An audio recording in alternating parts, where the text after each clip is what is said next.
are you there? Where are you? Reply to me! Oh, Stephanie. Long time no see. Never mind a long time no see. What do you think you're doing turning down my wedding invitation? You mean you're not coming? Huh? I invited you to my lavish wedding because I felt bad for you being a pitiful reject with no friends. And you had the nerve to send it back with the not attending box ticked? What the hell do you think you're doing? I'm busy that day. It's my wedding day, for heaven's sake. You should be dropping all your plans and rushing at the chance to give me and my fiancé your blessing. Isn't that what best friends are for? Best friends? Who? Me and you, obviously. Did you forget all about how close we were in college? There was you living out your days on campus in introverted solitude with a life less exciting than a pile of rocks. When I, the queen of all extroverts, unparalleled in beauty and popularity, was so kind to shine a beam of hope on your tragic existence and became your friend. You mean you just wanted me to hang out with you to make yourself look better? That hardly qualifies us as best friends. If anything, it just makes you a selfish narcissist. Anyway, Taylor is my best friend. Huh? Taylor? You mean that filthy peasant with no parents who's so poor she couldn't even afford to buy lunch? That Taylor? I'd prefer if you didn't talk about my friend that way. Isn't it the truth, though, lol? Anyway, enough of that. Let's get to business. I want to give you the maid of honor speech at my wedding. What? Plus, you can sing and play piano, right? I heard you were pretty good. I want you to perform for everyone after your speech. No, I made it very clear when I returned the invitation that I won't be attending. My schedule's full up. Well, you should make room in it to attend your best friend's wedding. Besides, why would you send me the invitation with less than a month to go until the ceremony? Even if I wanted to go, it'd be impossible on the timescale. Well, make it possible then. No, it's impossible because I have important business on that day I absolutely cannot get out of. What? You mean there's something more important than my wedding? That's exactly what I mean. Go on then, what is it? My boss's wedding. Seriously? You'd miss your best friend's wedding to go to some random guy from work's wedding instead? He's my boss, not some rando. And actually, he's a great guy who's always been there for me. I think it makes perfect sense to prioritize him over you. Are you saying I wasn't there for you back in college? You probably wouldn't have even made it through without me. The only thing I remember are your weird attempts to one-up me and put me down in front of everyone. No. Anyway, I can't help but feel that the only reason you sent me an invitation is because everyone else declined you. So you sent me one in an attempt to bolster the number, so that people who do attend don't realize everyone actually hates you. Sound accurate? It's not like that at all. I hit the bullseye, didn't I? I mean, come on, really? Best friends? Don't make me laugh. I'm done with this conversation. Good luck with your wedding. I'm sorry to contact you out of the blue like this. Am I right in thinking this is Alice's number? Maybe it is, but who's this? It's a pleasure to meet you. My name's Richard Bigglesworth. I'm your best friend Stephanie's fiancé. I apologize again for contacting you so suddenly, but I found your number on Steph's phone. I see. So, what could Stephanie's fiancé possibly want with me? I'll just come straight out with it. Why don't you attend our wedding? Huh? Surely you should be there to give your best friend your blessing on the most important day of her life. She broke down in tears. She invited you because she wanted her closest friend to be there on the happiest day of her life. It's a day that only comes around once, you know. But she said you suddenly returned the invite with not attending checked. I see. Like I told Stephanie, I have an urgent engagement on that day, so I can't come. Yes, and I'm telling you that the way you've gone about this is just wrong. You've been downright inconsiderate and disrespectful, I tell you.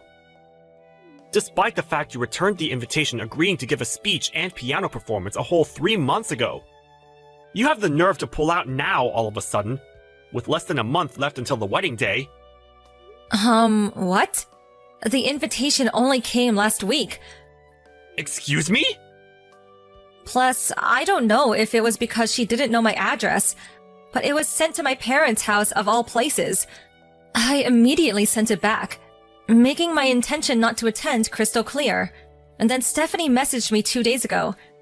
She demanded that I attend no matter what, seemingly having no concern whatsoever for the fact that I already have plans of my own.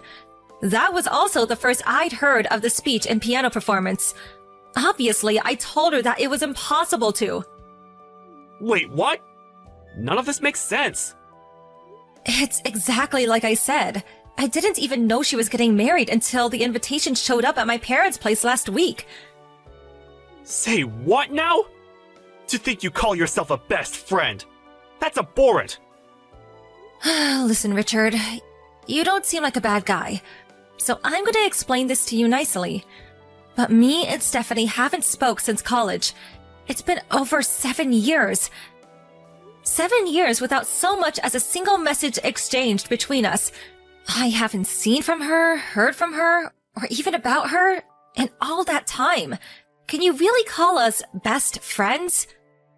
What? None of this adds up. What's more, if I had to say one way or the other, far from being friends, I'd say we didn't actually get on that well at all. Really? Forgive me for asking you this, but do you think there's any chance her sending you an invitation might have something to do with the fact so many people, particularly people she listed as close friends, are turning down the invites? Are there really that many? About 90% of the invites she sent were declined. 90%? Jeez. Does that mean, while being fully aware of the situation, you messaged me without harboring a single doubt as to why no one wants to associate with her? You were listed number 1 as her closest friend, but she did say there was a chance you may have betrayed her. Betrayed her? How? Forgive me for dragging up the past here, Alice, but she told me the story of the time you and her were fighting over a certain boy in college. Eventually, that boy chose her over you, and they started dating. She explained how the two of you made peace a few days later, but she did say there was a hostile atmosphere for a little while because you were jealous. I did think that you holding a grudge against her for what happened back then made sense as a potential explanation for you not coming to the wedding. If you want to hear my side of the story, it sounds like she's playing fast and loose with the facts of what actually happened to suit her ends and manipulate you.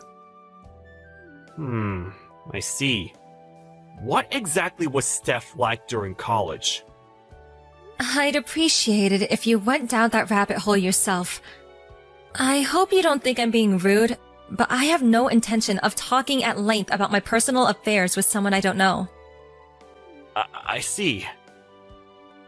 I understand. Sorry again for the inconvenience, and thank you for your time.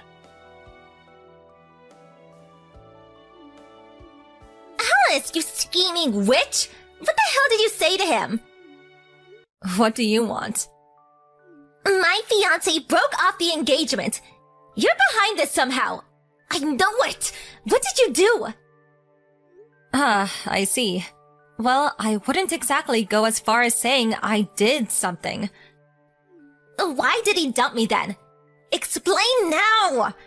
Your name was mentioned, Alice. I know you were involved. Don't think you're getting away with this. Listen, Steph.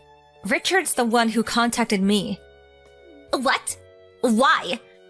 He messaged me out of the blue and started giving me a hard time about not being able to attend the wedding. All I did was explain my reasons why. I also set him straight on the facts that me and you aren't best friends, or even regular friends, or acquaintances. and that in fact I've never liked you. After that, I politely requested he did his own research and leave me alone. What have you done? This is awful! Do you have any idea how much damage you've caused? You could have told a couple of white lies for me. What would have been the harm? Aren't we friends? No. Do you have any idea how many people you made cry in my immediate surroundings back then? What? As far as I know, and I suspect there are probably more, firstly, there's my best friend Taylor, my little sister, 2 of my classmates from college, plus 1 freshman and 1 senior, and finally me. That makes a grand total of 7. Every single one of us had our boyfriends stolen by you. When you were on a particularly rotten streak, you had 2 or 3 guys on the go simultaneously. Not only that, you strutted around campus with your head held high, boasting of your accomplishments to anyone who'd listen, and relentlessly mocking your victims. What was your favorite line again? Oh yeah. This is just how life is when you're as beautiful as me. The fact that you've just had your engagement broken off 7 years later suggests to me that you probably haven't changed your ways since becoming an adult and entering society. It's not my fault guys want me. If anything, it's their fault for not leaving me alone. Were you born completely devoid of reason? What? I remember how you used to strut around flirting with other guys even when you knew they have girlfriends. Or how you'd welcome the advances of other guys even when you already had a boyfriend or boyfriends.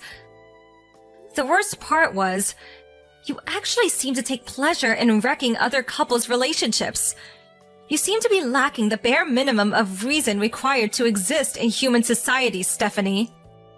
Don't be so mean. I'm gonna go out on a limb and guess that you totally deserve to get dumped by your fiancé and have the engagement broken off on this occasion. At the very least, you should use this as an opportunity to reflect on your life up until now and ask yourself why it might be that people consistently seem to want nothing to do with you. Goodbye. Richard messaged me again a couple of days later, apologizing profusely for the hassle his ex-fiancée had caused me. Our messages made him suspect her, and as well as keeping a close eye on her day-to-day movements, he conducted a thorough background check. When he did, he stumbled on an intricate web of lies involving several affairs, some of which he's still in the process of exposing. As things stand, his investigations have unearthed a whopping 3 secret lovers. On top of breaking the engagement, he not only took Stephanie to court for compensation, but all 3 of her lovers too. Obviously, the compensation also included the cost of the now cancelled wedding ceremony and honeymoon. It turns out their own wedding was intended to be quite the extravagant affair, the total cost amounting to somewhere in the region of an unbelievable $70,000, including the damages owed for the 3 affairs. She now owes over $76,000, and not being partially well off financially, is now desperately trying to claw her way out of self-induced debt hell. I don't know whether it's because she's super poor now, but my best friend Taylor said she saw her disappearing into a crowd of people the other day, wearing ripped clothes that looked like they hadn't been washed in weeks, and clutching some half-eaten bread crust like her life depended on it.